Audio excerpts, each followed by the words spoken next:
Hello everyone, welcome to this video. In this video I am going to show you step by step how tag someone on Facebook post. Before starting this video, please subscribe my channel.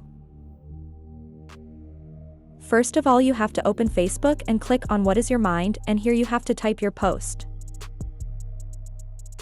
After that, here at type Atharat and write the name of any of your friends whom you want to tag.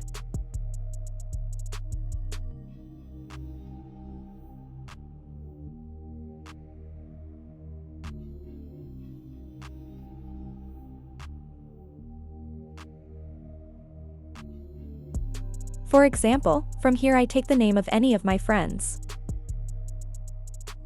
In this way you can tag anyone in your Facebook post. After that, you have to click on the icon of next at the top right. Now here you have to make this post public. In this way you can tag any friend in your Facebook post. Thanks for watching this video.